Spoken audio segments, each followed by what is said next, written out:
नमस्कार दोस्तों, मैं Dharmendra Verma online study with DK में आपका बहुत बहुत स्वागत करता हूं। जैसा कि आप सभी को पता है कि आपके सीटेट एग्जाम में ज़्यादा समय नहीं बचा है, थोड़ा-सा तबीयत खराब है इसलिए आपको रेगुलर वीडियो नहीं मिल पा रही है ना? गला खराब है, तो थोड़ा-सा एडजस्ट कीजिएगा। आज का जो वीडियो है वो सीडीपी आपका बाल विकास में है और बाल विकास में हम आज के में अधिगम से संबंधित प्रश्न देखेंगे और काफ़ी इंपोर्टेंट प्रश्न देखेंगे। टोटल 72 प्रश्न लिए गए हैं, है ना?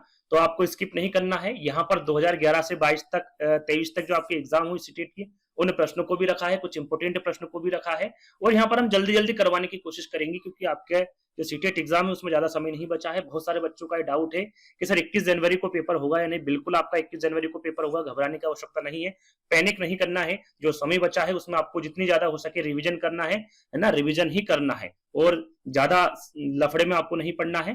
तो 21 जनवरी को आपका पेपर होने वाला है। किसी भी वीडियो में और फालतू में नहीं उलझे कि आगे बढ़ जाएगी तारीख, ऐसा हो जाएगा वैसा हो जाएगा। जब तक ऑप्शनल जानकारी आपको ना मिले कहीं से, जब तक आपको किसी भी प्रकार से पैनिक नहीं होना। अभी तक किसी भी प्रकार की ऐसी जानकारी नहीं मिली है, तो 21 जनवरी को ही आपका पेपर होना है, ये मान के चलिए, और 100% होना है ना। तो चलिए शुरू करते हैं। अधिगम के यहाँ पर 72 प्रश्न मिलेंगे, तो स्किप नहीं करना है, वीडियो को पूरा देखना है और अंत में हमें जरूर बताना है कि आज का जो वीडियो है वो आपको कैसा लगा और अंत में जरूर बताएगा कि इन 70 प्रश्नों में आपको कितने नंबर आए, है ना। यहाँ पर आपका आकलन जरूर करना है, उसी वजह से ये वीडियो मैं बना रहा हूं ताकि आप आपका आकलन कर सके। चलिए, पहला प्रश्न आपसे पूछा गया है कि बच्चों की शिक्षा के लिए वाइगोत्स्की के सिद्धांत का अनुप्रयोग प्रस्तावित करता है। कौन से अधिगम का अनुप्रयोग प्रस्तावित करता है वाइगोत्स्की के सिद्धांत के अनुसार आपको बताना है।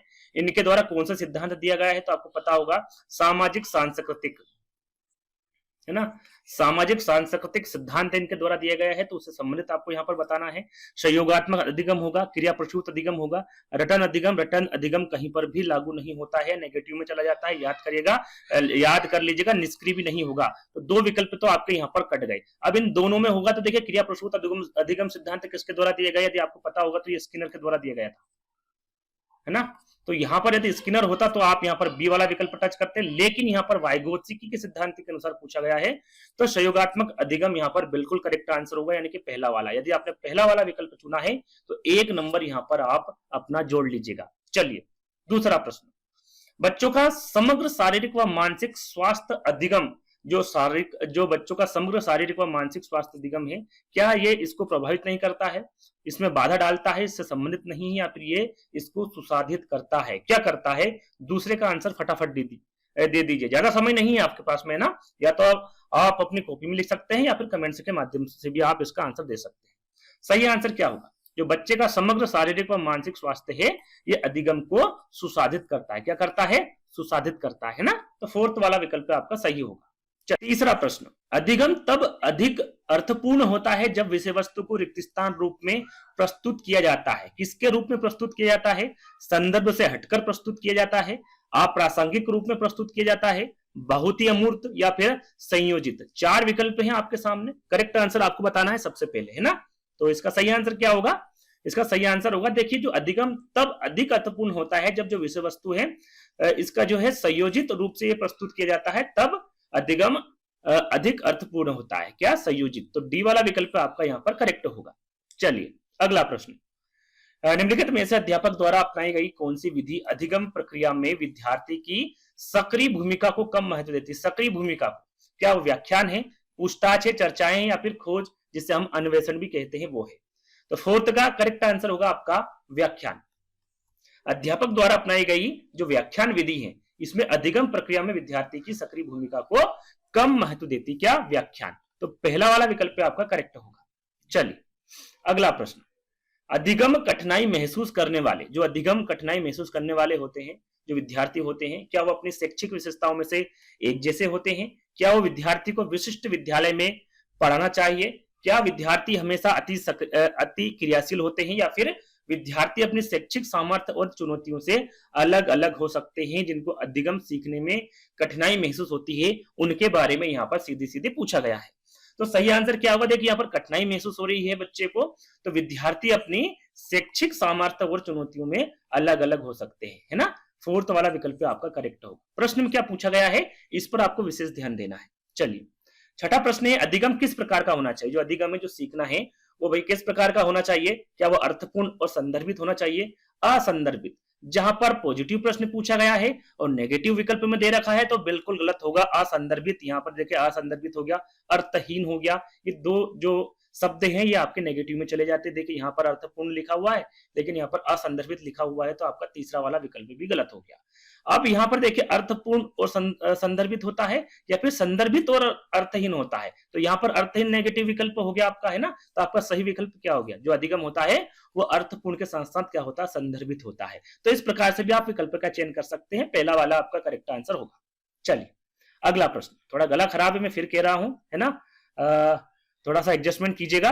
सातवां प्रश्न आपका, अधिगम को सुसाधित किस प्रकार किया जा सकता है। जो अधिगम है इसको सुसाधित किस प्रकार किया जा सकता है भाई, योग्यता के सत्व दृष्टिकोण को बढ़ावा देकर किया जा सकता है, कार्य के उद्देश्य को विद्यार्थियों से साझा न करके किया जा सकता है, विद्यार्थियों में प्रतिस्पर्धा बढ़ाकर किया जा सकता है, या फिर चिंतन या फिर प्रतिवर्तन के मौके प्रदान करके किया जा सकता है। किस प्रकार किया जा सकता है, तो करेक्ट आंसर होगा आपका, जो अधिगम को सुसाधित किया जा सकता है वो चिंतन या फिर प्रतिवर्तन के मौके प्रदान करके इसे सुसाधित किया जा सकता है अधिगम को। फोर्थ वाला विकल्प आपका करेक्ट होगा। कहीं पर भी किसी प्रकार की गलती आपको लगती है तो कमेंट्स के माध्यम से बता सकते हैं ना। चलिए अगला प्रश्न, बच्चे सबसे बेहतर है वो किसके द्वारा सीखते हैं, है ना। जो बच्चे हैं वो अधिकतर किसके द्वारा सीखते हैं भाई, जब वो खोज कर लेते हैं, खोजी अधिगम के द्वारा सीखते हैं, जब पुनरावृत्ति करते हैं और अभ्यास करते हैं उसके माध्यम से सीखते हैं, निष्क्रिय नकल, जहां पर मैंने आपको बताया था जब नेगेटिव पॉजिटिव प्रश्न पूछे और नेगेटिव विकल्प में दे तो वो आपका गलत हो जाएगा, निष्क्रिय तो ये हो ही नहीं सकता,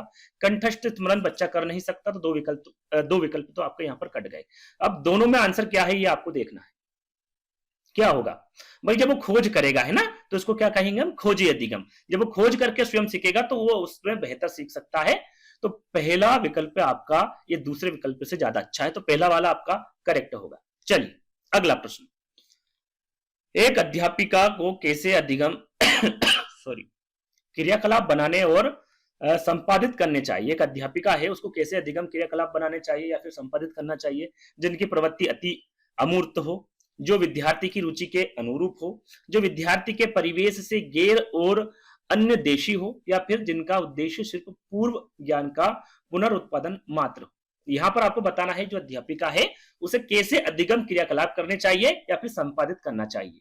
तो जो 90 प्रश्न है उसका सही आंसर होगा जो विद्यार्थी की रुचि के अनुरूप है, जो विद्यार्थी रुचि रखता है उसके अनुरूप उसको क्रियाकलाप करना चाहिए या फिर उसे संपादित करना चाहिए। बी वाला विकल्प आपका करेक्ट होगा।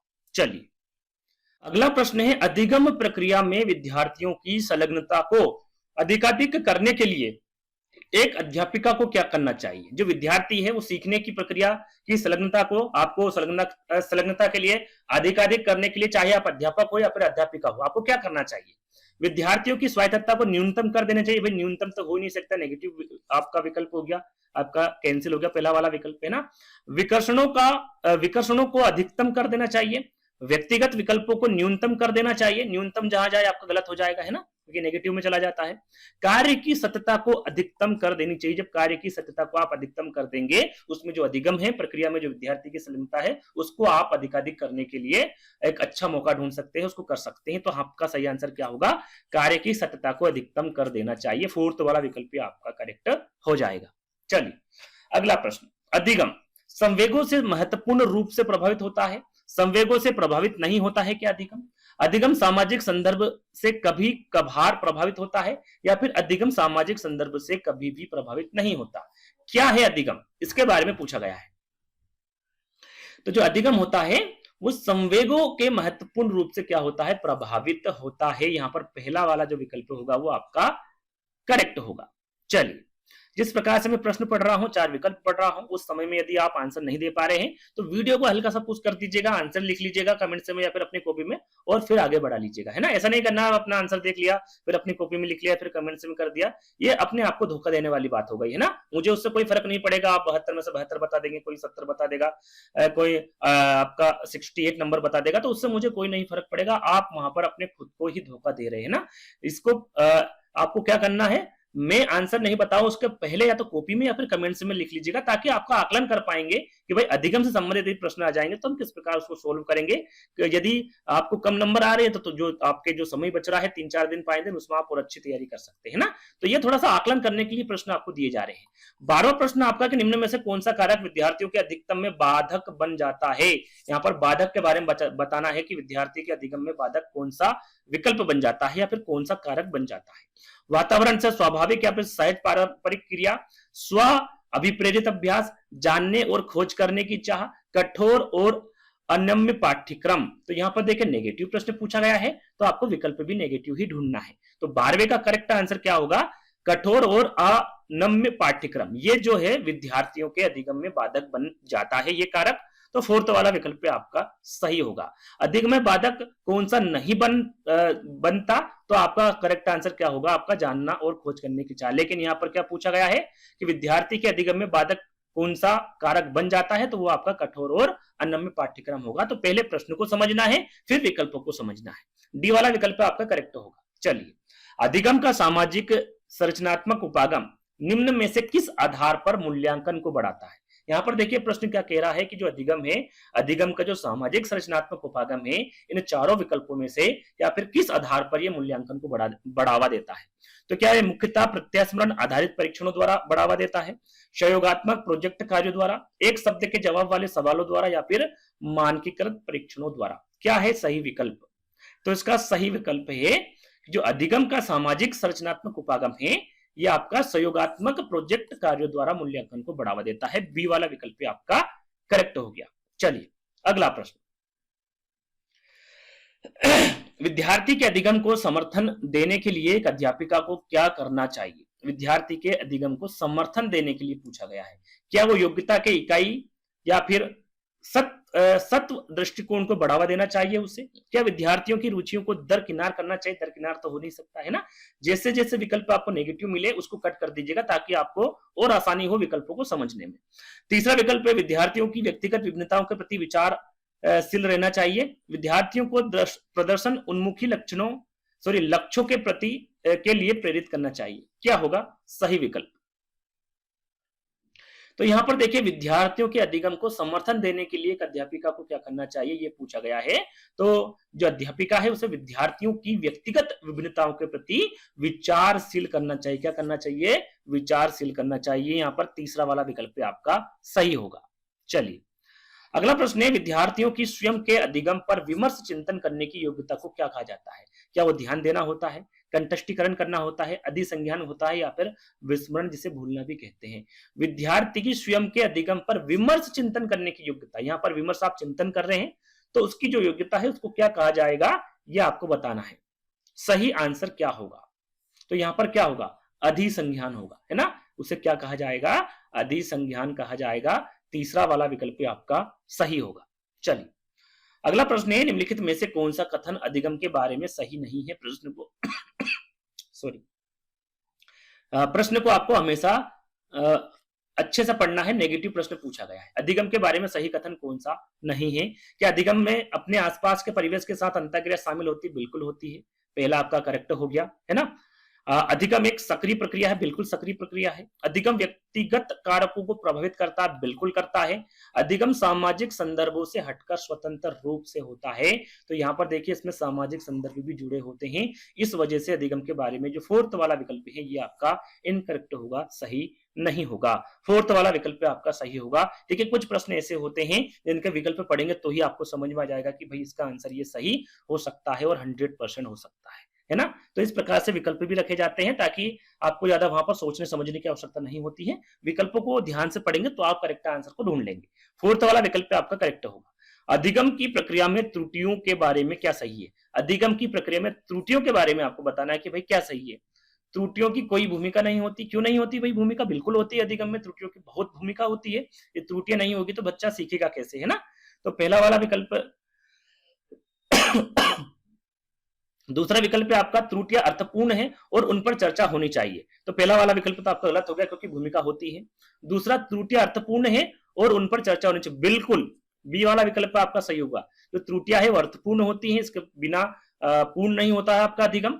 तो इन पर चर्चा बिल्कुल होनी चाहिए। तो बी वाला विकल्प आपका सही होगा। अध्यापक द्वारा त्रुटियों पर ध्यान बिल्कुल देना चाहिए, यहाँ पर नहीं लिखा हुआ है। तीसरा वाला भी गलत है। त्रुटियों को नकारात्मक पुनर्वलन द्वारा संबोधित किया जाता है, नकारात्मक पुनर्वलन द्वारा संबोधित किया जाना चाहिए, ऐसा बिल्कुल नहीं है। तो डी वाला विकल्प भी आपका गलत होगा। सही क्या है आपका? बी वाला विकल्प है ना। चलिए अगला है, निम्नलिखित में से कौन सा संवेग विद्यार्थियों को अधिगम के प्रति अभिप्रेरित करता है? अभिप्रेरित कौन सा करता है भाई? बोरियत बिल्कुल नहीं करती है। उच्च डर बिल्कुल नहीं करता है। क्या गुस्सा करता है? नहीं करता। क्या करता है आपका? उम्मीद करता है। यदि आप में उम्मीद है, सीखने की उम्मीद है, तो वो अभिप्रेरित कर सकता है अधिगम के प्रति, है ना। तीसरा वाला विकल्प सही होगा। इसमें ना आपको कुछ दिमाग लगाने की जरूरत है। बोरियत तो हो नहीं सकता, उच्च डर हो नहीं सकता, गुस्सा हो नहीं सकता, तो क्या होगा आपका? उम्मीद होगा। बिल्कुल करेक्ट आंसर है। तो यहाँ पर इस प्रकार से आप विकल्पों का चयन कर सकते हैं। चलिए अगला प्रश्न, और ये प्रश्न आपके सीटेट एग्जाम में पूछा गया प्रश्न है ना, 18वां। तो ये प्रश्न भी पूछे जाते हैं इस प्रकार के। अगला प्रश्न, निम्नलिखित में से किसके द्वारा अधिगम में बाधा पहुंचाने की संभावना है? अधिगम में बाधा पहुंचाने की संभावना इन चारों विकल्पों में से किसकी भाई? इसके बारे में आपको बताना है। तो योग्यता के समवृद्धियात्मक दृष्टिकोण पर विश्वास, विशिष्ट पहचानों जिसे अस्मिता भी कहते हैं, इसके बारे में प्रचलित रूढ़िबद्ध धारणाओं को बढ़ावा देना, व्यक्तिगत रुचि और स्वतंत्रता को बढ़ावा देना, या फिर कक्षा में भय और अवरोधों को कम करना। तो यहाँ पर यदि ज्यादा होता तो बिल्कुल आपका डी वाला विकल्प होता, लेकिन यहाँ पर कम है तो आपका डी वाला विकल्प तो हो नहीं सकता। देखिए यहाँ पर रूढ़िबद्ध धारणाओं को बढ़ावा देना, ये जो विकल्प होगा ये अधिगम में बाधा पहुंचाने की संभावना इसकी ज्यादा है। तो आपका जो बी वाला विकल्प होगा ये आपका करेक्ट होगा, है ना। रूढ़िबद्ध धारणा जहां पर हो नेगेटिव में चला जाता है और बी वाला आपका करेक्ट होगा। चलिए अधिगम अधिक प्रभावशाली होगा यदि पढ़ाई जाने वाली विषय वस्तु विद्यार्थी के सामाजिक सांस्कृतिक संदर्भों से संदर्भित नहीं है, बहुत ही अमूर्त और जटिल है, संबंधित पृथक खंडों में प्रस्तुत की जाती हो, या फिर बहुविधि विधियों के माध्यम से प्रस्तुत की जाती हो। यहाँ पर अधिगम अधिक प्रभावशाली होगा यदि पढ़ाई जाने वाली जो विषय वस्तु है उसके बारे में पूछा जा रहा है। यहाँ पर चार विकल्प है आपके सामने, क्या सही होगा? इसका सही आंसर आपको बताना है।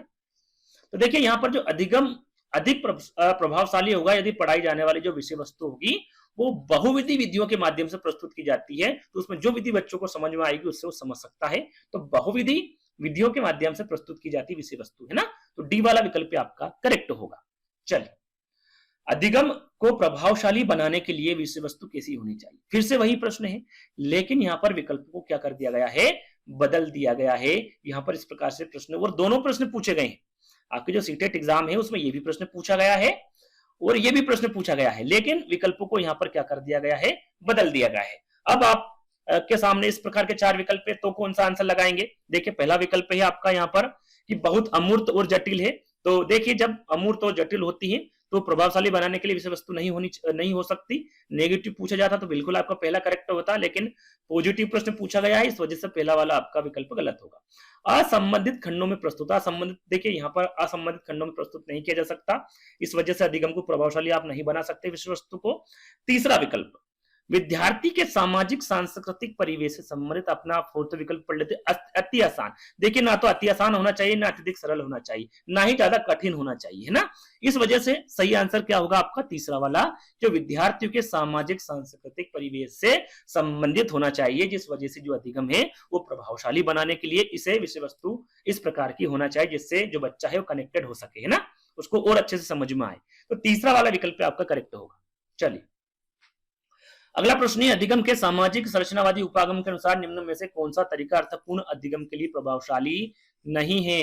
देखिए इससे पहले जैसा कि मुझे लगता है, जैसे कि प्रश्न में बता चुका हूं, शायद वहां पर पॉजिटिव पूछा गया था, है ना, और यहाँ पर क्या नेगेटिव प्रश्न पूछा गया, जहां तक मुझे लग रहा है ना। स्व पहल अन्वेषण होगा इसका, चर्चाओं में सक्रिय भागीदारी, खोजी अधिगम, या फिर निष्क्रिय अनुसरण, क्या होगा?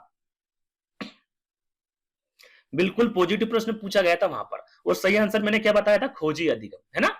लेकिन यहां पर क्या पूछा गया है कि वो कौन सा तरीका है जो अर्थपूर्ण अधिगम के लिए प्रभावशाली नहीं है? तो वहां पर निष्क्रिय विकल्प में था, याद हो तो, और मैंने वहां पर कट किया था, नेगेटिव में चला गया था, और यहाँ पर हमें नेगेटिव ही विकल्प देखना है। तो स्व पहल अन्वेषण अपना पॉजिटिव हुआ, चर्चाओं का सक्रिय भागीदारी ये प्रभावशाली बनाता है, खोजी अधिगम प्रभावशाली बनाता है, निष्क्रिय अनुसरण नहीं बनाता, है ना। तो इस वजह से आपका फोर्थ वाला विकल्प करेक्ट होगा। आपको प्रश्नों को समझना है, सिर्फ प्रश्न आदि आपने समझ लिया तो चार विकल्पों को आप देखेंगे पढ़ेंगे तो उसमें काफी कुछ आपको समझ में आ जाएगा। चलिए अगला प्रश्न, निम्न में से कौन सा विद्यार्थी के विशिष्ट अधिगम कठिनाइयों को पहचानने का व्यापक तरीका है? विद्यार्थी के विशिष्ट अधिगम कठिनाई, को पहचानने का सही तरीका क्या है, व्यापक तरीका क्या है, ये आपको बताना है। क्या मानकीकृत बुद्धि लब्धि परीक्षण नहीं होगा, बहुविकल्प वाले सवालों पर आधारित प्रश्न, साल के अंत में परीक्षाएं या फिर केस अध्ययन। देखिए बहुविकल्प वाले प्रश्न से आप नहीं समझ सकते, साल के अंत तक भी नहीं समझ सकते, जब साल का अंत हो जाएगा तो क्या मतलब है पढ़ाने का। तो केस अध्ययन एक विधि होती है, एक व्यापक तरीका है जिससे विद्यार्थी की विशिष्ट अधिगम कठिनाई को आप पहचान सकते हैं ना। तो फोर्थ वाला विकल्प आपका क्या होगा, करेक्ट होगा। चलिए अगला प्रश्न है, निम्न में से कौन सा विद्यार्थियों का अधिगम में लगाव को बढ़ाता है। वो कौन सा विकल्प है जो विद्यार्थियों को अधिगम सीखने में लगाव बढ़ाता है, वो कौन सा विकल्प है। विद्यार्थियों द्वारा स्वनियमन, विद्यार्थियों को योग्यता के प्रति सत्व स्थिर दृष्टिकोण बनाना, अध्यापक की विद्यार्थियों के प्रति निम्न अपेक्षाएं होना, या फिर उनके संदर्भ से वियोजित विषय वस्तु प्रस्तुत करना। तो यहाँ पर विद्यार्थी का जो अधिगम में लगाव बढ़ाता है वो बढ़ाता है विद्यार्थी द्वारा स्वनियमन, है ना। पहला वाला विकल्प आपको क्या होगा यहाँ पर करेक्ट होगा। चलिए अगला प्रश्न है, त्रुटि से संबंधित है कि जो त्रुटियां होती हैं वो अधिगम प्रक्रिया में कोई भूमिका नहीं निभाती। जैसे कि ये प्रश्न पूछा गया है पहले, थोड़ा सा विकल्पों को यहाँ पर चेंज कर दिया गया है, तो यहाँ पर आपको ध्यान देना है कि इसका सही आंसर क्या होगा, है ना। तो यहाँ पर प्रश्न दे रखा त्रुटियों के बारे में, तो क्या त्रुटियां अधिगम प्रक्रिया में कोई भूमिका नहीं निभाती, बिल्कुल निभाती है। तो पहला वाला विकल्प आपका गलत हो गया। केवल नकारात्मक पुनर्बलन द्वारा दूर की जा सकती है, तो यहाँ पर आपका बी वाला विकल्प भी गलत हो गया। यहाँ पर केवल नकारात्मक पुनर्बलन द्वारा इसे दूर नहीं किया जा सकता। केवल जो विद्यार्थी, जहां पर केवल आ जाए, है ना, केवल, तो कहां चला जाएगा, आपका नेगेटिव में चला जाएगा, है ना, उसे पढ़ने की आवश्यकता नहीं। तो ये भी आपका तीसरा वाला भी गलत हो गया, क्योंकि यहाँ पर केवल वो विद्यार्थी करते जिन्हें अधिगम अक्षमताएं होती, तो ऐसा नहीं है भाई। जो विद्यार्थी है ना, वो कहीं ना कहीं त्रुटियां करता है, वो किसी प्रकार का विद्यार्थी हो सके, है ना। तो यहाँ पर जो अक्षमता वाले विद्यार्थी, ऐसा नहीं कि वही त्रुटियां करें। तो आपका तीसरा वाला विकल्प भी गलत हो गया। चौथा पढ़ लेते हैं, अध्यापक द्वारा अच्छे तरीके से विश्लेषण की जानी चाहिए ताकि अधिगम कमियों को कमियों को समझा जा सके, है ना। तो आपको समझ में आ ही गया होगा चौथा विकल्प पढ़ते ही कि आंसर आपका यही होगा कि त्रुटियां अध्यापक द्वारा अच्छे तरीके से विश्लेषण की जानी चाहिए ताकि अधिगम कमियों को समझा जा सके, है ना। फोर्थ वाला विकल्प आपका करेक्ट होगा। अगला, निम्न में से कौन सा कारक कक्षा में अधिगम प्रक्रिया में बाधक बन सकता है। देखिए प्रश्न वही है, लेकिन फिर से यहाँ पर विकल्प बदल दिया गया है। प्रश्न घुमा फिरा के आपके वही देखने को मिलेंगे, विकल्प आपको यहाँ पर चेंजेस हो सकते हैं। वहां पर कौन सा कारक है जो कक्षा में अधिगम प्रक्रिया में बाधक बन जाता है। बैठने की अनम्य योजना, जानकारी प्रस्तुत के विभिन्न तरीके, विविधता के प्रति सम्मान, या फिर संसाधन संपन्न वातावरण। क्या होगा सही आंसर। यहाँ पर देखिए, बैठने की अनम्य योजना सॉरी, ये जो तीन विकल्प हैं उससे जो पहला वाला विकल्प है ये आपका करेक्ट होगा। इससे कक्षा में अधिगम प्रक्रिया में ये बाधक बन जाता है। इससे कोई और नेगेटिव प्रश्न होता तो उस पर हम विकल्प होता तो उस पर ध्यान देते, लेकिन इससे नेगेटिव विकल्प यहाँ पर नहीं देखने को मिल रहा है, इसलिए पहला वाला विकल्प आपका बिल्कुल करेक्ट होगा। चलिए, अधिगम हेतु मूल्यांकन किस प्रकार का होना चाहिए। जो अधिगम हेतु मूल्यांकन है ये किस प्रकार का होना चाहिए। परीक्षा केंद्रित होना चाहिए, मानदंड संदर्भित होना चाहिए, रचनात्मक होना चाहिए, या फिर मानकीकृत होना चाहिए। अधिगम हेतु जो मूल्यांकन है वो किस प्रकार का होना चाहिए। तो ये होना चाहिए आपका रचनात्मक, ना ही परीक्षा केंद्रित होना चाहिए, ना ही मापदंड होना चाहिए, और ना ही मानकीकृत, रचनात्मक होना चाहिए, है ना। तीसरा वाला विकल्प आपका सही होगा। चलिए अगला प्रश्न है, अधिगम अधिक प्रभावशाली होता है जब विषय वस्तु अत्यधिक जटिल हो, अध्यापक का शिक्षा शास्त्र व्यवहारात्मक हो, अधिगम लक्ष्य परीक्षा केंद्रित हो, या फिर अधिगम का स्वभाव प्रयोगात्मक हो। अधिगम अधिक प्रभावशाली कब होगा, यह आपको इन चारों विकल्पों को देखकर बताना है। तो देखिए, जटिल तो हो नहीं सकता, है ना, व्यवहारात्मक भी नहीं हो सकता, लक्ष्य परीक्षा केंद्रित जैसा कि परीक्षा केंद्रित भी ये नहीं होता है। क्या होता है, अधिगम का स्वभाव प्रयोगात्मक हो सकता है ना। फोर्थ वाला विकल्प आपका करेक्ट होगा। चलिए अगला प्रश्न है, अधिगम असहायता से जूझते विद्यार्थी योग्यता का ऐसा दृष्टिकोण रखते हैं जिसमें मेहनत करके योग्यता में बढ़ावा नहीं किया जा सकता। योग्यता के प्रति ऐसा दृष्टिकोण क्या कहलाता है। क्या कहलाता है योग्यता के प्रति ऐसा दृष्टिकोण। क्या वो एकल या फिर सत्य दृष्टिकोण कहलाता है, वार्धिक दृष्टिकोण कहलाता है, प्रवीणता उन्मुख दृष्टिकोण कहलाता है, या फिर अधिगम आशावादी दृष्टिकोण कहलाता है। क्या कहलाता है, तो वो कहलाता है एकल, जिसे सत्य दृष्टिकोण भी कहते हैं, है ना। पहला वाला विकल्प आपका करेक्ट होगा। चलिए अगला प्रश्न है, अधिगम के लिए सहायक वातावरण पैदा करने हेतु यह महत्वपूर्ण है कि। क्या महत्वपूर्ण है भाई, विद्यार्थी की रुचियों में अनदेखा करना, अधिगम के लिए एक सहायक वातावरण पैदा करने के लिए बताना है। क्या महत्वपूर्ण है, विद्यार्थी की रुचियों की अनदेखा तो आप कर ही नहीं सकते, पहला वाला विकल्प आपका गलत हो गया। विभिन्न हिस्सेदारों जैसे कि माता पिता, अध्यापकों और विद्यार्थियों के बीच संप्रेषण प्रोषित करना, ये आपका विकल्प सही हो सकता है। बी, सी और डी भी पढ़ लेते हैं, शायद उसमें और अच्छा विकल्प हमें मिल जाए। बहुत सख्त कठोर हो नहीं सकता एवं सत्तावादी अध्यापकों की नियुक्ति करे। ऐसा करने से बच्चा सीखता नहीं है, डरता है ना? तो सी वाला विकल्प भी आपका गलत हो गया। पढ़ाने के लिए मानकीकृत पाठ्यक्रम को लागू करना चाहिए। पढ़ाने के लिए मानकीकृत पाठ्यक्रम के लागू करने की आवश्यकता नहीं है। तो सही आंसर आपका क्या होगा? बी वाला, ये आपका करेक्ट होगा। विभिन्न हिस्सेदारों जैसे कि माता पिता, अध्यापकों और विद्यार्थियों के बीच संप्रेषण पोषित करे, ये अधिगम के लिए एक सहायक वातावरण पैदा कर सकता है ना? बी वाला विकल्प भी आपका करेक्ट होगा।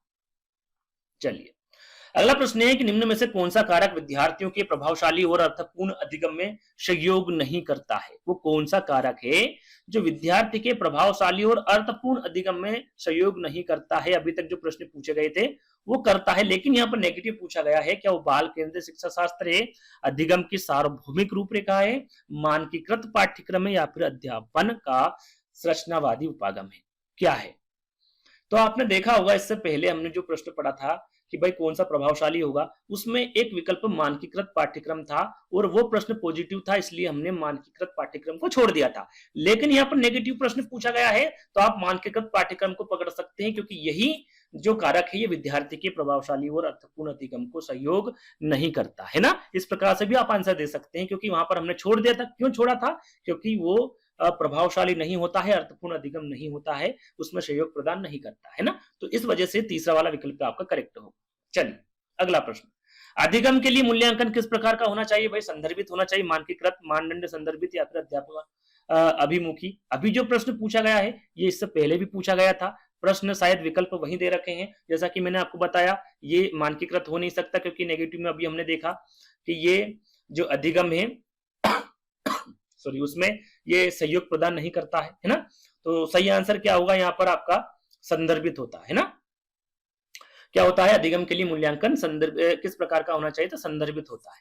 तो पहला वाला विकल्प है आपका सही। मानदंड हो नहीं सकता, जैसे कि मैंने पहले भी आपको बताया था, अध्यापक अभिमुखी भी नहीं हो सकता है ना? तो पहला वाला विकल्प आपका सही होगा। अगला प्रश्न, विद्यार्थी में प्रभावशाली एवं अर्थपूर्ण अधिगम को बढ़ावा देने के लिए एक अध्यापिका को किस पर बल देना चाहिए? प्रभावशाली एवं अर्थपूर्ण बनाना है आपको अधिगम को। प्रश्न इस प्रकार से अधिगम के पूछे जाते हैं ना? प्रश्न आपके एक एक दिखेंगे भाई अधिगम के एक एक प्रश्न, लेकिन विकल्पों को यहाँ पर बदल दिया जाता है कि जो विद्यार्थी में प्रभावशाली एवं अर्थपूर्ण आपको अधिगम देना है, बढ़ावा उसमें करना है, तो अध्यापिका को किस पर बल देना चाहिए? दी गई जानकारी को कंठस्थ स्मरण, देखिए कंठस्थ स्मरण आपको नहीं करना है, आपको रटन विद्या इसमें बिल्कुल इंक्लूड नहीं करना है, सब नेगेटिव में चला जाता है, हमें यहाँ पर पॉजिटिव विकल्प देखना है। तो पहला तो आपका हो नहीं सकता।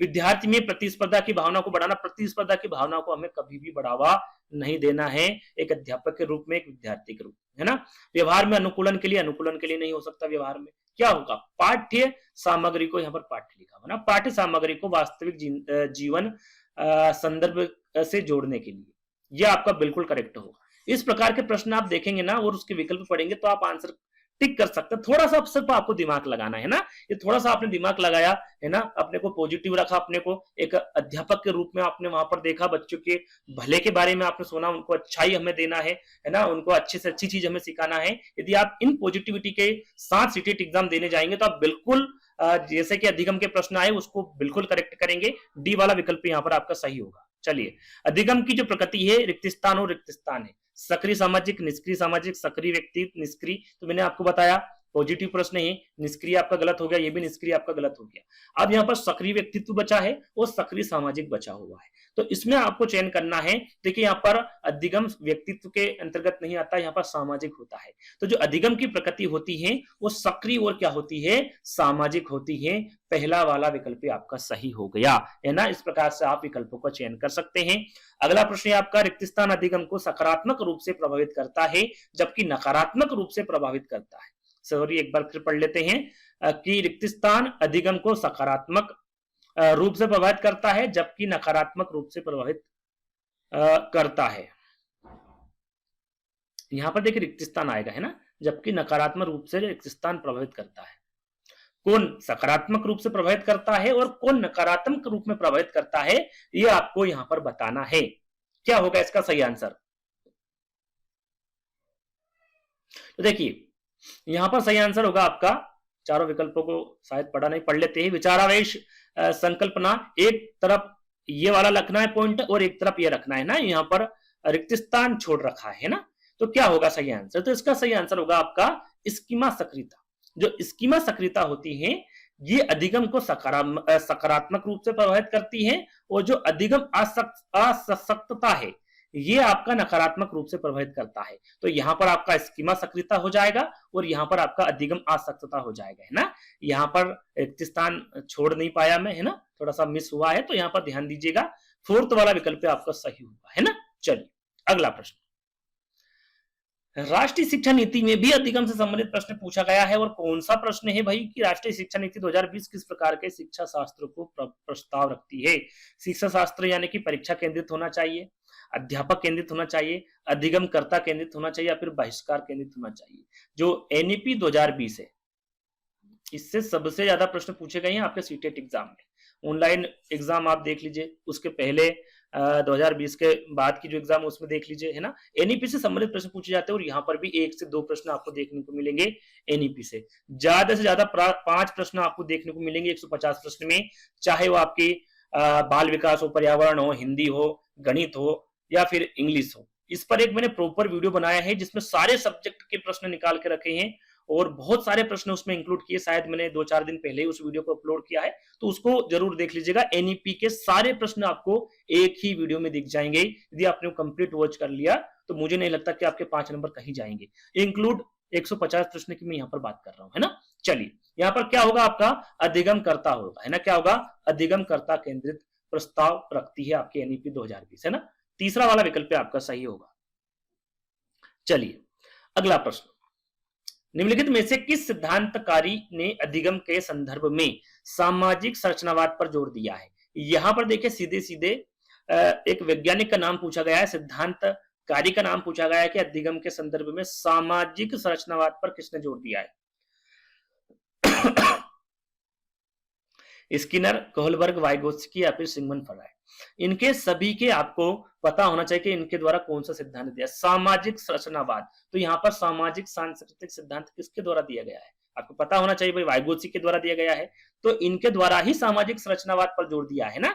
इस प्रकार से भी आप विकल्पों को चयन कर सकते हैं। तो तीसरा वाला विकल्प आपका करेक्ट होगा। जैसा कि स्किनर मैंने आपको बताया था, इन्होंने क्रिया प्रसूत अनुबंधन सिद्धांत दिया है ना। तो तीसरा वाला आपका करेक्ट होगा। चलिए अगला प्रश्न। करके सीखना, खोजी अधिगम और सहभागी अधिगम एक रिक्त स्थान कक्षा की विशेषता है।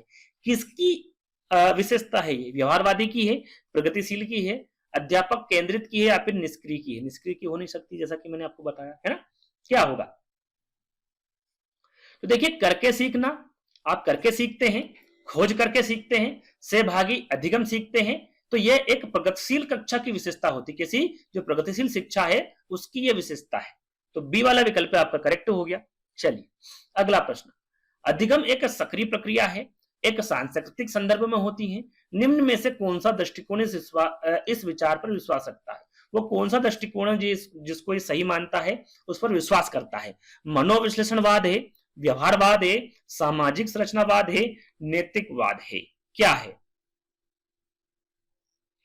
तो अभी तक हमने किस पर बात की थी? सामाजिकता पर, सामाजिक संरचनावाद पर। तो ये यही विश्वास रखता है ना। वाइगोत्स्की के बारे में हम बार बात कर रहे हैं अधिगम पर, तो सामाजिक संरचनावाद है ना, ये जो है इस पर विचार या फिर विश्वास रखता है, सामाजिक संरचनावाद। तीसरा वाला विकल्प आपका करेक्ट होगा। सॉरी। चलिए अगला प्रश्न है। निम्न में से कौन सा एक नए संप्रत्यय के अधिगम को बढ़ावा देता है? एक ज्ञान को विद्यार्थी के पूर्व ज्ञान से जोड़ना, एक ज्ञान को विद्यार्थियों के सामाजिक सांस्कृतिक संदर्भ से ना जोड़ना, यानी कि बी वाला विकल्प आपको गलत होगा, नेगेटिव विकल्प हो गया। इस प्रकार के विकल्पों को आपको पहले से ही हटा देना है ना। विद्यार्थी पर दबाव और असफलता का डर पैदा करना, तो जहां पर असफलता हो जाए, दबाव आ जाए, है ना, रटन विद्या जाए, वो विकल्प भी आपका नेगेटिव में चला जाता है, उसको भी आपको बिल्कुल हटा देना है। क्योंकि यहाँ पर एक नए संप्रत्यय के अधिगम को बढ़ावा किस विकल्प में देता आपको नजर आ रहा है, उस पर आपको गौर करना है। विद्यार्थी के बीच पारस्परिक संपर्क और सहभागिता पर रोक लगाना, देखिए यहाँ पर रोक लगी है, रोक नहीं लगाना है, ये भी आपका नेगेटिव विकल्प हो गया। तो कौन सा विकल्प बचा? पहला वाला, नए ज्ञान को विद्यार्थियों के पूर्व ज्ञान से जोड़ना। क्या ये आपको नेगेटिव विकल्प लग रहा है? बिल्कुल नहीं लग रहा है। किसी भी कंडीशन में आप देख लीजिए तो ये एक नए संप्रत्यय के अधिगम को बढ़ावा देता है ना। इस प्रकार से आप विकल्पों को चयन कर सकते हैं। बिल्कुल करेक्ट पहला वाला होगा। अधिगम की सर्वोत्तम अवस्था कौन सी है? संतुलित उत्तेजना या फिर कोई भय नहीं, कोई उत्तेजना नहीं, कोई भय नहीं, उच्च उत्तेजना, उच्च भय, निम्न उत्तेजना, उच्च भय। अधिगम की सर्वोत्तम अवस्था के बारे में आपको बताना है और काफी अच्छा प्रश्न है और ये सीटेट एग्जाम में पूछा गया प्रश्न है। क्या होगा सही आंसर? तो देखिए, जब अधिगम की जो सर्वोत्तम अवस्था बताई गई है वो संतुलित उत्तेजना होनी चाहिए और उसमें किसी भी प्रकार का भय नहीं होना चाहिए। तो पहला वाला विकल्प आपका सही होगा, संतुलित उत्तेजना, कोई भय नहीं, पहला वाला विकल्प आपका करेक्ट होगा। अगला प्रश्न, बच्चों को सीखने में कठिनाई होती है जब, कब होती है? अधिगम सामाजिक संदर्भ में होता है तब होती है, विषय वस्तु को बहुरूपों से प्रस्तुत किया गया हो तब होती है, सूचना अलग अलग टुकड़ों में प्रस्तुत की जाए तब होती है, या फिर वो आंतरिक रूप से अभिप्रेरित हो तब होती है। बच्चों में जो सीखने में कठिनाई होती है वो कब होती है? यहाँ पर नेगेटिव विकल्पों को आपको ढूंढना है। क्या होगा? तो यहां पर देखिए, जो सूचना है यदि आप उसको अलग अलग टुकड़ों में देंगे, अलग अलग प्रकार से बताएंगे या फिर प्रस्तुत करेंगे तो बिल्कुल ही बच्चे जो होते हैं उसमें सीखने में उनको कठिनाई होगी और डेफिनेटली होगी, है ना। तो अधिगम सामाजिक संदर्भ हो, इसमें बिल्कुल कठिनाई नहीं होगी। विषय वस्तु की बहुरूप में प्रस्तुति, पॉजिटिव विकल्प जैसे कि बहुरूप होंगे तो अलग अलग प्रकार से सीख सकता है। सूचना अलग अलग टुकड़ों में प्रस्तुत नहीं किया जाना चाहिए, इस वजह से बच्चे सीखने में उसे कठिनाई हो सकती है। तीसरा वाला विकल्प आपका करेक्ट होगा, वो आंतरिक रूप से अभिप्रेरित बिल्कुल होना चाहिए, आंतरिक रूप से अभिप्रेरित, उसमें किसी भी प्रकार से कठिनाई नहीं होगी। तीसरा वाला आपका यहाँ पर करेक्ट होगा। चलिए अगला प्रश्न, अधिगम के लिए निम्न में से कौन सी धारणा उपयुक्त होगी? भाई, प्रयासों में कोई फर्क नहीं पड़ता है, असफलता अनियंत्रित होती है, योग्यता सुधारी है, या फिर योग्यता अटल है। अधिगम के लिए निम्न में से कौन सी धारणा उपयुक्त है? उपयुक्त आपको बताना है कौन सी है। तो यहां पर सही आंसर क्या होगा? देखिए, प्रयासों में कोई फर्क नहीं पड़ता, बिल्कुल फर्क पड़ता है, आपका पहला गलत हो गया। असफलता आपका गलत हो गया। योग्यता अटल, यहां पर योग्यता सुधार्य है, तीसरा वाला विकल्प आपका सही होगा। योग्यता क्या है? सुधार्य है, तीसरा वाला विकल्प आपका सही होगा। ये उपयुक्त धारणा है अधिगम की, है ना, उसमें सुधार आप कर सकते हैं। चलिए अगला प्रश्न, अधिगम का संरचनात्मक विचार यह सुझाव देता है कि ज्ञान की संरचना में बच्चे सक्रिय भूमिका निभाते हैं, बच्चे पूर्ण रूप से पाठ्य पुस्तकों पर निर्भर रहते हैं, बच्चों की कोई भूमिका नहीं होती है, बच्चे पूर्ण रूप से वयस्कों पर निर्भर रहते हैं। यदि आप चार विकल्प पढ़ेंगे तो बिल्कुल आप करेक्ट आंसर लगा सकते हैं, कोई बड़ी बात नहीं है इन चारों विकल्पों को पढ़कर आंसर देना। चलिए क्या होगा सही आंसर, जल्दी से बता दीजिए। देखिए, बच्चे जो होते हैं पूर्ण रूप से पाठ्य पुस्तकों पर निर्भर नहीं रह सकते, है ना। तो पहला वाला जो दूसरा वाला विकल्प है ये आपका गलत हो गया। बच्चों की कोई भूमिका नहीं होती, ऐसा तो हो नहीं सकता भाई, भूमिका तो हो सकती है। अधिगम का संरचनात्मक विचार यहाँ सुझाव देता है ज्ञान की संरचना बिल्कुल हो सकती है। बच्चे पूर्ण रूप से वयस्कों पर निर्भर आप नहीं रह सकते, होते हैं लेकिन पूर्ण रूप से नहीं होते, है ना। बच्चे सक्रिय भूमिका निभाते हैं, इस वजह से आपका जो पहला वाला विकल्प है ये आपका करेक्ट होगा। जो बच्चे होते हैं वो सक्रिय भूमिका निभाते हैं ज्ञान की संरचना में, तो पहला आपका करेक्ट हो गया। चलिए अगला प्रश्न, अधिगम की अभिप्रेरणा को किस प्रकार कायम रखा जा सकता है? अधिगम की अभिप्रेरणा को, जो अभिप्रेरणा है इसे किस प्रकार कायम रखा जा सकता है भाई? अधिगम बच्चों को बहुत आसान क्रियाकलाप देकर, यंत्रवत याद करने पर जोर देकर, बच्चे को दंड देकर, या फिर प्रवीणता अभिमुखी लक्ष्यों पर जोर देकर। क्या है सही आंसर? अधिगम की अभिप्रेरणा को किस प्रकार कायम रखा जा सकता है? तो देखिए काफी डिफिकल्ट हो गया, क्योंकि यहाँ पर ऐसे विकल्प हैं कि यहाँ पर चयन करना थोड़ा मुश्किल हो गया। बच्चों को बहुत आसान, जहां पर बहुत आसान आ जाए ये भी अधिगम को प्रभावित नहीं करता, है ना, ये कायम नहीं रख सकता। बहुत आसान क्रियाकलाप देकर, ये पहला वाला विकल्प आपका गलत होगा। यंत्रवत याद करने पर जोर देकर, जोर हमें नहीं देना यंत्रवत, है ना। बच्चे को दंड देकर हो नहीं सकता। प्रवीणता अभिमुखी लक्ष्यों पर जोर देकर आप अधिगम की अभिप्रेरणा को कायम रख सकते हैं, है ना। इसको आप बिल्कुल रख सकते हैं, अधिगम की अभिप्रेरणा को प्रवीणता अभिमुखी लक्ष्यों पर जोर देकर। डी वाला विकल्प आपका करेक्ट होगा। चलिए अगला प्रश्न, निम्न में से अध्यापन अधिगम का सबसे प्रभावशाली माध्यम कौन सा है? अध्यापन अधिगम का सबसे प्रभावशाली माध्यम पूछा गया है। बिना विश्लेषण के अवलोकन करना, अनुकरण या फिर नकल और दोहराव। तो यहां पर देखिए पॉजिटिव प्रश्न पूछा गया है तो दोहराव और नकल हो नहीं सकता।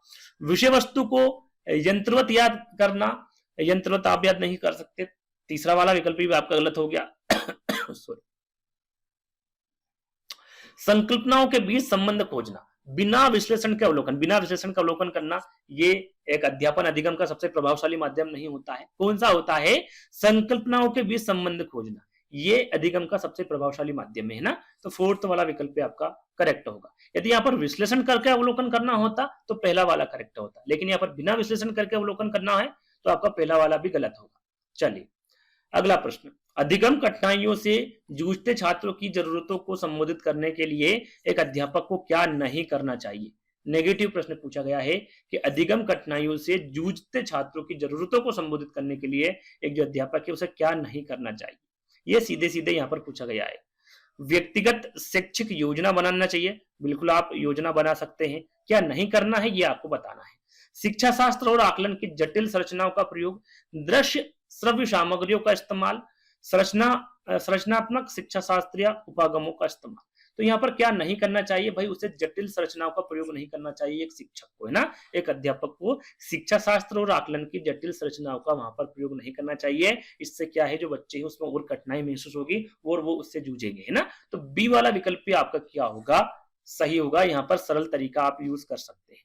तो बी वाला आपका करेक्ट सही आंसर हो गया। चलिए अगला प्रश्न, निम्न में से किस उपागम का मानना है कि अधिगमकर्ता सक्रिय प्राणी है जो अन्वेषण और अपने आस पड़ोस से अंतः क्रियाओं द्वारा नए ज्ञान के सृजन में सक्षम होते हैं? वो कौन सा उपागम है या फिर कौन से उपागम का मानना है? तो ये संरचनावादी का है, मनोविश्लेषणवादी का है, व्यवहारवादी का या फिर प्रकार्यवादी का है? किसका मानना है? तो यहां पर सही आंसर होगा ये संरचनावादी का मानना है। भाई संरचनावादी उपागम का मानना है कि अधिगमकर्ता सक्रिय प्राणी है जो कि अन्वेषण और अपने जो आसपास के अंतःक्रिया द्वारा नए ज्ञान के सृजन में सक्षम होते हैं। पहला वाला विकल्प आपका करेक्ट हो गया। चलिए अगला प्रश्न है, निम्न में से कौन सी युक्ति अधिगम को सुसाधित नहीं करती है? कौन सी युक्ति है? नेगेटिव प्रश्न है भैया ये, है ना। अधिगम को कौन सी युक्ति सुसाधित नहीं करती है? अनुमान लगाना, संप्रति प्रतिचित्रण करना, प्रकार्यात्मक स्थिरता या फिर गैर उदाहरण निर्मित करना। तो इसका सही आंसर क्या होगा? कौन सी युक्ति अधिगम को सुसाधित नहीं करती? तो ये प्रकार्यात्मक स्थिरता, है ना। ये जो युक्ति है ये अधिगम को सुसाधित नहीं करती है। तीसरा वाला विकल्प आपका सही होगा। अगला प्रश्न, अधिगम हेतु एक सहायक माहौल बनाने के लिए एक अध्यापिका को क्या करना चाहिए? अधिगम हेतु सहायक माहौल बनाने के लिए पूछा गया है कि एक अध्यापिका को क्या करना चाहिए। यह प्रश्न पूछा गया है, लेकिन विकल्पों को यहाँ पर डेफिनेटली बदला हुआ है। क्या सही आंसर होगा? कठोरता से समय सारणी का पालन। देखिए कठोरता बच्चों में दिखानी नहीं है, तो पहला वाला विकल्प तो आपको पहले ही गलत हो गया, यानी कि पहले ही शब्द में गलत हो गया। बी वाला विकल्प देख लेते हैं, विद्यार्थियों के सामाजिक सांस्कृतिक परिवेशों को जानना चाहिए और उनके प्रति सम्मान रखना चाहिए। बिल्कुल ये पॉजिटिव विकल्प दिख रहा है और बिल्कुल करेक्ट दिख रहा है। वैसे हम सी और डी को भी पढ़ लेते हैं। विद्यार्थी को अपने विचार व्यक्त करने की स्वायत्तता और आजादी देने से बचना चाहिए। तो ऐसा नहीं है, बचना नहीं चाहिए। वो अपनी आजादी मतलब अपने जो विचार है वो व्यक्त कर सकता है ना। संप्रति की समझ के बजाय व्यवहार के अनुकूलन पर बल देना चाहिए। तो ऐसा नहीं है।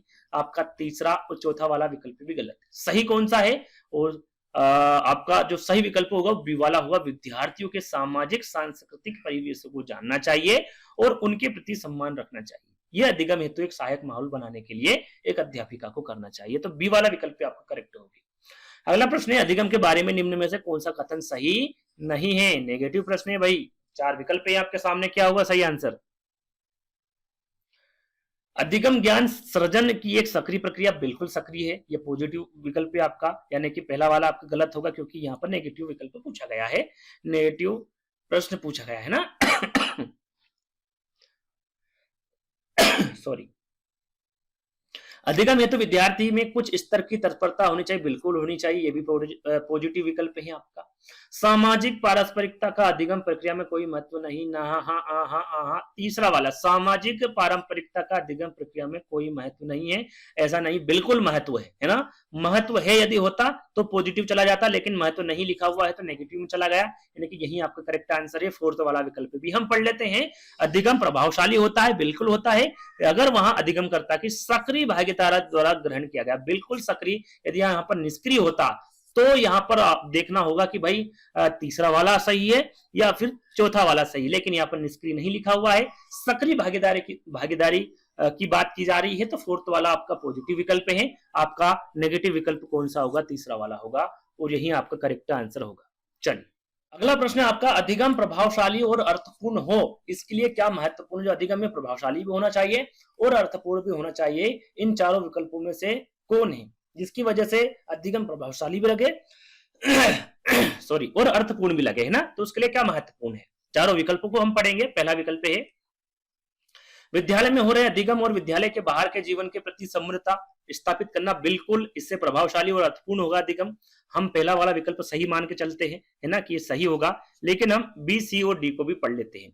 विशेष सामग्री को इस प्रकार से प्रस्तुत करना जिससे कि विद्यार्थी उस ज्ञान को दैनिक जीवन में प्रयोग करने का प्रयास न करे, बिल्कुल करना चाहिए प्रयास, तो यहाँ पर ना कर पाए नेगेटिव विकल्प हो गया ये आपका, तो बी वाला आपका गलत हो गया। तीसरा विकल्प पढ़ लेते हैं, अवधारणाओं को इस तरीके से पढ़ना जिससे कि विभिन्न उपधारणाओं में सम्मतता स्थापित ना हो सके, यहाँ पर भी ये नेगेटिव विकल्प है, तो ये भी आपका गलत हो गया। सम्मतता स्थापित हो सके इस प्रकार का होता तो थोड़ा हम यहाँ पर समझते। चौथा विकल्प है, ज्ञान के दोहराव पर बल देना, दोहराव हो नहीं सकता, है ना। हमारा सही आंसर क्या होगा, विद्यालय में हो रहे अधिगम और विद्यालय के बाहर के जीवन के बीच सम्मतता स्थापित करना, ये अधिगम प्रभावशाली भी होगा और अर्थपूर्ण भी होगा। पहला वाला ही विकल्प आपका करेक्ट होगा। चलिए अगला प्रश्न है, अधिगम के सामाजिक संज्ञानात्मक मत के अनुसार विद्यार्थी किस प्रकार सबसे बेहतर सीखता है, सबसे बेहतर किस प्रकार सीखता है, ये आपको बताना है। वयस्कों की निष्क्रिय नकल द्वारा, निष्क्रिय नकल हो नहीं सकता। अपने वातावरण से सक्रिय संलग्नता द्वारा, बिल्कुल अपने वातावरण से सक्रिय संलग्नता द्वारा जो बच्चा है वो सबसे बेहतर सीख सकता है। बी वाला विकल्प आपका करेक्ट हो गया। तीसरा और चौथा भी देख सकते हैं। व्यवहार के बानुकूलन हो नहीं सकता, असंदर्भित जानकारी या फिर कंठस्थीकरण हो नहीं सकता। क्या होगा, अपने वातावरण के सक्रिय संलग्नता द्वारा जो विद्यार्थी है या फिर जो बच्चा है वो सबसे बेहतर सीखता है, तो बी वाला विकल्प आपका सही होगा। चलिए अगला प्रश्न आपका, अधिगम को सुसाधित करने हेतु एक अध्यापक को क्या करना चाहिए, अधिगम को सुसाधित करने के लिए बताना है। एक अध्यापिका या फिर अध्यापक को क्या करना चाहिए, विषय वस्तु को विद्यार्थियों के सामाजिक संदर्भ से अलग रखना चाहिए, संप्रति मानचित्रण के इस्तेमाल को हतोत्साहित करना चाहिए, विद्यार्थियों के उच्च स्तरीय प्रतिस्पर्धा को प्रोत्साहित करना चाहिए, या फिर विद्यार्थियों को ज्ञान सृजन के अवसर प्रदान करना चाहिए। अधिगम को सुसाधित करने हेतु एक अध्यापिका को क्या करना चाहिए, यह आपसे पूछा गया है। तो सही आंसर होगा, विद्यार्थियों को ज्ञान सृजन के क्या देना चाहिए, अवसर प्रदान करने चाहिए, है ना। डी वाला विकल्प आपका सही होगा। इससे अधिगम को सुसाधित आप कर सकते हैं एक अध्यापिका के रूप में। डी वाला विकल्प आपका करेक्ट होगा। चलिए अगला प्रश्न, निम्न में से सॉरी देखिए, ऐसे कूट में भी आपसे प्रश्न पूछते हैं और पूछते ही है सीटेट एग्जाम में, ज्यादातर इसी प्रकार के प्रश्न आपको देखने को मिलते हैं। निम्न में से कौन अधिगम को सकारात्मक रूप से प्रभावित कर, सकारात्मक रूप से प्रभावित कौन करता है, कुपोषण। देखिए कुपोषण तो हो नहीं सकता, है ना। विद्यार्थी में सहभागिता, बिल्कुल सहभागिता होनी चाहिए, इससे सकारात्मक रूप से प्रभावित करता है अधिगम को। दंड आपका हो नहीं सकता, अभिसंज्ञान हो सकता है। तो दूसरा और चौथा कहां पर है, फोर्थ वाले विकल्प में, और यही आपका करेक्ट आंसर होगा, है ना। कुपोषण और दंड दोनों नहीं हो सकते, विद्यार्थियों में सहभागिता और अभिसंज्ञान ये दोनों ही अधिगम को सकारात्मक रूप से प्रभावित करते हैं, है ना। तो डी वाला विकल्प आपका करेक्ट होगा। चलिए अगला प्रश्न सॉरी अगला प्रश्न है आपका, अधिगम स्तरों में व्यक्तिगत विभिन्नताएं किस वजह से होती है, जो अधिगम स्तरों में व्यक्तिगत विभिन्नताएं होती हैं वो किस वजह से होती हैं। चार विकल्प पढ़ के आपको आंसर देना है। क्या होगा सही आंसर, केवल अधिगमकर्ताओं से संबंधित व्यक्तिगत कारकों की वजह से, केवल वातावरण से संबंधित सांस्कृतिक कारकों की वजह से, व्यक्तिगत और वातावरणीय कारकों की जटिल अंतःक्रिया की वजह से, या फिर ना ही व्यक्तिगत और ना ही वातावरणीय कारकों की वजह से। देखिए यहाँ पर केवल आया हुआ है, यहाँ पर केवल आया हुआ है, ना ही व्यक्तिगत और ना ही वातावरण, तो ये भी आपका विकल्प नेगेटिव में चला गया। सही क्या होगा, यदि इस प्रकार के प्रश्न आए थोड़ा सा देख लीजिएगा, समझ लीजिएगा सही क्या होगा भाई। अधिगम स्तरों में व्यक्तिगत विभिन्नता किस वजह से होती है, व्यक्तिगत और वातावरण कारकों की जटिल अंतःक्रिया होगी, उसी वजह से ही तो अधिगम स्तरों में व्यक्तिगत विभिन्नताओं में व्यक्तिगत विभिन्नताएं होंगी, है ना, इसी वजह से। तो जो तीसरा वाला विकल्प होगा ये आपका करेक्ट होगा, है ना। चलिए अगला प्रश्न, एक अध्यापिका अपने विद्यार्थियों की अधिगम प्रगति को बिना एक दूसरे की तुलना किए निरंतर रूप से समझना चाहती है, उसे रिक्त स्थान का इस्तेमाल करना चाहिए। किसका इस्तेमाल करेगी भाई, वो रचनात्मक मूल्यांकन का, योगात्मक मूल्यांकन का, मूल्यांकन के अनिरंतर रूप का, या फिर मानक संदर्भित मूल्यांकन का, किसका इस्तेमाल करना चाहेगी। तो करेक्ट आंसर आपको क्या होगा यहाँ पर फटाफट बताना है आपको। यहाँ पर देखिए, एक अध्यापिका अपने विद्यार्थी की अधिगम प्रगति को बिना एक दूसरे की तुलना किए निरंतर रूप से समझना चाहती है, तो उसे क्या करना होगा, रचनात्मक मूल्यांकन करना होगा, इसका इस्तेमाल करना होगा, है ना। जैसे कि पहले भी मैं बता चुका हूं रचनात्मक मूल्यांकन के बारे में, पहला वाला विकल्प आपका करेक्ट होगा। चलिए, निम्न में से कौन सी अधिगम युक्ति जानकारी के प्रकरण में प्रभावशाली नहीं होगी? नेगेटिव प्रश्न है भैया। यहाँ पर अधिगम युक्ति आपको बताना है कि अधिगम युक्ति जानकारी के प्रकरण के प्रभावशाली नहीं होगी, कौन से प्रकरण में प्रभावशाली नहीं होगी ये आपको बताना है। अधोरेखांकन और चिन्हांकित करना, स्मृति सहायक विधियों का प्रयोग, उदाहरण सृजन करना, या फिर निष्क्रिय अनुवाचन करना। सही आंसर होगा निष्क्रिय अनुवाचन करना। ये प्रकरण में प्रभावशाली नहीं हो सकती अधिगम युक्ति जानकारी के प्रकरण में, है ना। फोर्थ वाला विकल्प आपका करेक्ट होगा। अधिगम सबसे अधिक प्रभावशाली और अर्थपूर्ण होता है अगर, देखिए प्रश्न काफी बार ये पूछा गया है, लेकिन विकल्प हमेशा अलग अलग होते हैं ना। देखते हैं भाई इसके विकल्प क्या है। विषय वस्तु विद्यार्थियों के सामाजिक परिवेश से संबंधित हो, शिक्षा शास्त्र मुख्यतः अध्यापक केंद्रित हो, अधिगम लक्ष्य प्रदर्शन अभिमुखी हो, या फिर विद्यालय को ज्ञान सृजन के अवसर ना दिए जाए अभिमुखी, ये भी नहीं हो सकता, अध्यापक केंद्रित नहीं हो सकता। क्या होगा, ये हमेशा बाल केंद्रित होता है ना, अध्यापक केंद्रित नहीं होता है। विषय वस्तु विद्यार्थियों के सामाजिक परिवेश से संबंधित हो, पहला वाला विकल्प आपका सही होगा। जो अधिगम है वो बाल केंद्रित होता है, अध्यापक केंद्रित नहीं होता है ना, इसका आपको विशेष ध्यान रखना है। तो पहला वाला विकल्प आपका सही होगा। चलिए अगला प्रश्न, निम्न में से उस कारक के बारे में आपको बताना है जो अधिगम को सुसाधित करता है। योग्यता का वार्षिक मत, आसपास में विकर्षण, भाषा से अनभिज्ञता, या फिर तंत्रिका संबंधित न्यूनतम। यहाँ पर देखिए सुसाधित पूछा गया है अधिगम, तो यहाँ पर योग्यता का वार्षिक मत, पहला वाला विकल्प आपका करेक्ट होगा। चलिए अगला प्रश्न, निम्नलिखित में से कौन सा अधिगम की प्रक्रिया में सकारात्मक रूप से योगदान नहीं देता है? देखिए नेगेटिव प्रश्न पूछा गया, कौन सा अधिगम की प्रक्रिया में सकारात्मक रूप से योगदान नहीं देता है? कुपोषण, समकक्षियों के साथ सहयोग, अपसारी चिंतन, या फिर चर्चाएं। थोड़ी देर पहले एक प्रश्न पूछा गया था कि अधिगम की प्रक्रिया में सकारात्मक रूप से योगदान देने वाले कारक के बारे में पूछा गया था, और वहां पर विकल्प में था कुपोषण, जो कि हमने नेगेटिव में ले गए थे, क्योंकि कुपोषण किसी भी प्रकार से अधिगम की प्रक्रिया में सकारात्मक रूप प्रदान नहीं करता है। यहाँ पर देखिए नेगेटिव प्रश्न पूछा गया है, तो कुपोषण यहाँ पर बिल्कुल करेक्ट होगा। जो कुपोषण है ये अधिगम की प्रक्रिया में सकारात्मक रूप से योगदान नहीं देता है, तो पहला वाला आपका बिल्कुल करेक्ट होगा। चल अगला प्रश्न है, विद्यार्थियों को अधिगम के प्रति अभिप्रेरित करते रहने के लिए अध्यापक को क्या करना चाहिए? यहाँ पर पूछा गया है कि विद्यार्थी को अधिगम के प्रति अभिप्रेरित करना है आपको, इसके लिए अध्यापक को क्या करना चाहिए भाई? बार बार निपुणता उन्मुखी उद्देश्य, असहायता का सीखा हुआ भाव, असहायता वाला हो नहीं सकता, योग्यता का सत्व, अस्तित्वात्मक परिप्रेक्ष्य, या फिर प्रतियोगात्मक दृष्टिकोण। क्या करना चाहिए? तो निपुणता उन्मुखी उद्देश्य करना चाहिए। क्या? निपुणता उन्मुखी उद्देश्य, जो पहला वाला विकल्प होगा ये आपका यहाँ पर करेक्ट होगा। चलिए अगला प्रश्न है आपका, शिक्षण अधिगम की निम्न में से कौन सी विधि है जो ज्ञान के सृजन में विद्यार्थियों की सक्रिय भूमिका को महत्व नहीं देती है? यह प्रश्न मैं आपके लिए छोड़ रहा हूं। 63 का आंसर आपको देना है।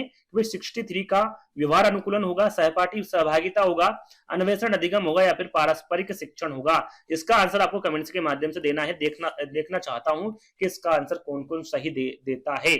जिसका मैंने कमेंट को लाइक कर दिया है ना, जो दिल होता है वो लाल हो जाता है ना यदि हम लाइक कर देते हैं, तो जिसका लाल हो गया समझ लेना उसका करेक्ट आंसर है, क्योंकि हम हर कमेंट के नीचे ये नहीं लिखेंगे कि आपका करेक्ट है कि आपका इनकरेक्ट है ना। जिसका कमेंट यदि हम लाइक कर देते तो समझ जाएगा कि आपका सही हो गया है ना, आपने सही आंसर दिया है। तो आपको कमेंट्स के माध्यम से इसका सही आंसर देना है। चलिए अगला प्रश्न, विद्यार्थी किसके द्वारा बेहतर और प्रभावशाली तरीके से सीखते हैं? किसके द्वारा? निष्क्रिय अनुकरण, निष्क्रिय के द्वारा सीख नहीं सकते, पुरस्कार और दंड के द्वारा भी नहीं सीख सकते, जिज्ञासा और अन्वेषण या फिर कंठस्थीकरण के द्वारा नहीं सीख सकते। जिज्ञासा होनी चाहिए, अन्वेषण होना चाहिए। इसके द्वारा बच्चा बेहतर और प्रभावशाली तरीके से सीखता है। तीसरा वाला विकल्प आपका करेक्ट होगा, है ना।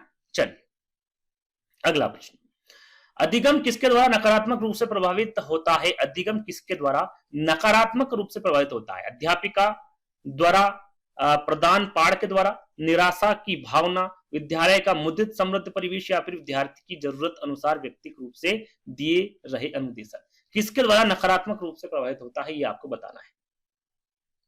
तो ये निराशा की भावना, देखिए नेगेटिव विकल्प है, बिल्कुल इसकी वजह से, निराशा की भावना की वजह से ही नकारात्मक रूप से प्रभावित करता है अधिगम, है ना, निराशा की भावना नहीं होनी चाहिए। दूसरा वाला विकल्प आपका करेक्ट होगा। अगला प्रश्न, निम्नलिखित में से कौन से कारक है जो सीखने की प्रक्रिया को प्रभावित करते हैं? सीखने की प्रक्रिया को प्रभावित करने वाले कारकों के बारे में आपको यहाँ पर सीधे सीधे बताना है। तो कक्षा का परिवेश बिल्कुल सीखने की प्रक्रिया को ये प्रभावित करते हैं, तो पहला वाला आपका करेक्ट हो गया। इसमें आपको कूट में देखना है ना, तो पहला आपका यहाँ पर करेक्ट होगा। संसाधनों की उपलब्धता बिल्कुल होनी चाहिए, दूसरा वाला भी, इससे भी सीखने की प्रक्रिया को ये प्रभावित कर सकता है। शिक्षक की शिक्षण शास्त्रीय विद्या बिल्कुल कर सकता है भाई, विद्या होनी चाहिए, तो तीसरा वाला भी आपका करेक्ट हो गया। चौथा देख लेते हैं, विद्यार्थियों के तत्परता का स्तर। देखिए विद्यार्थियों की तत्परता के स्तर से सीखने की प्रक्रिया में कोई प्रभाव नहीं पड़ता है, तो आपका जो फोर्थ वाला विकल्प है ये गलत हो गया। पहला, दूसरा और तीसरा कहां पर है? तीसरे वाले विकल्प में केवल पहला, दूसरा और तीसरा, है ना, ये आपके करेक्ट होंगे। चलिए अगला प्रश्न। अगला प्रश्न पूछा गया है कि एक अनुकूल शिक्षण अधिगम वातावरण के लिए किसकी आवश्यकता है? यहाँ पर किसकी आवश्यकता होनी चाहिए भाई अनुकूलन शिक्षण अधिगम वातावरण के लिए? अधिक से अधिक जोखिम, भाई अधिक से अधिक जोखिम होगा तो अनुकूलन शिक्षण कहाँ रहा वो, है ना, तो पहला वाला तो हो नहीं सकता। विकर्षणों व्यवधान का न्यूनतम होना हो सकता है, तीसरा और चौथा विकल्प पढ़ लेते हैं। व्यक्तिगत विभिन्नताओं को नजरअंदाज करना, तो ऐसा नजरअंदाज करना, तो ये भी आपका नेगेटिव में चला जाता है। अन्य गैर लचीली शैक्षणिक कार्य प्रणाली, यदि यहाँ पर लचीलापन होता तो हम यहाँ पर थोड़ा कुछ सोच सकते थे विकल्प के बारे में, लेकिन गैर लचीली शैक्षिक कार्य प्रणाली ये भी नहीं हो सकता। क्या होगा? व्यवधान जो है या फिर जो विकर्षण है उसका न्यूनतम होना, ये एक अनुकूल शिक्षण अधिगम वातावरण के लिए आवश्यक होती है ना, तो बी वाला विकल्प जो होगा वो इन चारों विकल्पों को देखते हुए सही होगा, है ना। तो अगले प्रश्न की ओर बढ़ेंगे। अगला प्रश्न आपका अधिगम अधिक प्रभावशाली रूप से होता है, कब होता है? अगर कक्ष का वातावरण भय मुक्त हो, बिल्कुल हो सकता है। अध्यापक विद्यार्थियों के अधिगम संबंधित व्यक्तिगत अंतरों को अनदेखा कर दे, अनदेखा नहीं करना चाहिए, तो ये किस प्रकार का अधिगम हुआ भाई? तो बी वाला विकल्प आपका गलत हो गया। पढ़ाई गई विषय वस्तु बहुत जटिल और अमूर्त नहीं, सरल होना चाहिए और मूर्त होना चाहिए ना, तो तीसरा वाला भी आपका गलत हो गया। संप्रत्यय की व्याख्या के दौरान ना अपनाया जाए, तो क्यों नहीं अपनाएंगे भाई? तो फोर्थ वाला विकल्प भी आपका गलत हो गया। क्या होना चाहिए? भय मुक्त होना चाहिए वातावरण कक्ष का, तो ये अधिगम अधिक प्रभावशाली रूप से होता है ना, तो पहला वाला विकल्प आपका सही हो गया। चलिए अगला प्रश्न है आपका कि निम्नलिखित में से कौन से कथन अधिगम के लिए आकलन के संबंध में सही है? देखिए आकलन के संबंध में सही कथन को आपको पहचानना है अधिगम के लिए। यहाँ पर देखिए पहला, दूसरा, तीसरा और चौथा 4 विकल्प दे रखे हैं और कोट में आपको आंसर देना है। भय पैदा करने के लिए कॉपी के सभी त्रुटियों पर लाल स्याही से घेरा बना देना, तो भाई हमें करना ही नहीं, भाई पैदा करना ही नहीं है हमें, भाई क्यों हम लाल स्याही से घेरा बना देंगे, है ना। तो अधिगम के लिए आकलन के संबंध में सही कथन आपका पहला वाला विकल्प गलत होगा। विद्यार्थी के अधिगम के बारे में जानने के लिए त्रुटियों के एक अवसर के रूप में लेना चाहिए, बिल्कुल लेना चाहिए, आपका दूसरा करेक्ट हो गया। सहपाठी आकलन का प्रयोग एक दूसरे को प्रतिपुष्टि देने के लिए किया जा सकता है, बिल्कुल किया जा सकता है।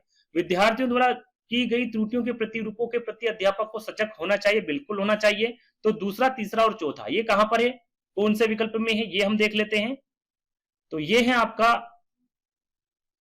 दूसरा, तीसरा और चौथा, फोर्थ वाले विकल्प में, और यही आपका करेक्ट आंसर होगा। चलिए निम्नलिखित में से कौन सा कारक अधिगम हेतु आंतरिक अभिप्रेरणा को संचालित करता है या फिर अग्रता प्रदान करता है? पुरस्कार रुचि अधिगम हेतु आंतरिक अभिप्रेरणा को संचालित करता है या फिर अग्रता प्रदान करता है, वो कौन सा कारक है? पुरस्कार रुचि, दंड है, रुचि है या फिर प्रशंसा है?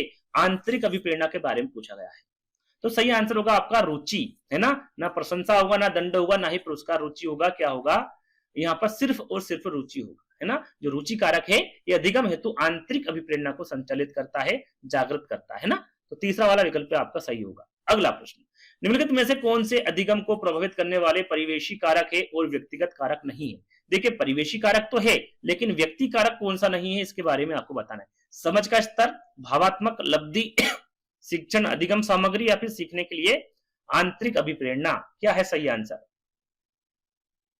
तो वो जो कारक होगा वो आपका शिक्षण अधिगम सामग्री होगा। जो शिक्षण अधिगम सामग्री है ये अधिगम को प्रभावित करने वाले परिवेशी कारक है, ये व्यक्तिगत कारक नहीं है। तीसरा वाला आपका यहाँ पर करेक्ट आंसर होगा। चलिए हम अंतिम प्रश्न की ओर बढ़ेंगे। टोटल मैंने क्या बताए थे? 72 प्रश्न बताए थे और ये अंतिम प्रश्न है। यहाँ पर आपको जरूर बताना है कि भाई इन 72 प्रश्नों में आपको कितने नंबर आ रहे हैं। आपको झूठ नहीं बोलना है ना, जितना आ रहे हैं उतना ही आपको बताना है। किसी भी प्रकार का हंसी मजाक यहाँ पर कोई आपका नहीं उड़ाएगा, है ना? जो सही है वो सही है। यदि आपके कम नंबर आ रहे हैं, थोड़ा-सा और मेहनत करिएगा। तो अंतिम प्रश्न है, निम्नलिखित में से कौन-सा अधिगम के लिए बाधक बन सकता है? यहाँ पर अधिगम के लिए बाधक बनने वाला विकल्प को जो हमें चुनना है, लचीली पाठ्यचर्या होनी चाहिए, बिल्कुल होनी चाहिए, है ना? अधिगम के लिए बहुसंवेदी उपागम बिल्कुल होना चाहिए। विद्यार्थी का एक समान योग्यता के आधार पर समूहीकरण नहीं होना चाहिए, है ना? तीसरा वाला विकल्प आपका गलत हो गया। अध्यापक द्वारा रचनावादी शिक्षण शास्त्रीय प्रविधियां होनी चाहिए, बिल्कुल इसका प्रयोग होना चाहिए। तीसरा वाला आपका यहाँ पर करेक्ट हो गया, है ना? यहाँ पर करेक्ट कौन सा है आपका? तीसरा वाला, ये जो अधिगम के लिए बाधक बन सकता है, ये वाला विकल्प। तो आई होप आपको ये वीडियो पसंद आया होगा। पसंद आया हो तो आपको वीडियो को लाइक करना है, शेयर करना है, चैनल को सब्सक्राइब कर लेना है यदि आप पहली बार आए हैं तो। यदि आप वीडियो को लाइक करते हैं, शेयर करते हैं, तो इसी प्रकार के और भी हम वीडियो आपके लिए लेकर आएंगे। तो आई होप आपको ये वीडियो पसंद आया होगा। तो जल्दी ही दोस्तों एक नई वीडियो के साथ मिलेंगे, जब तक के लिए धन्यवाद।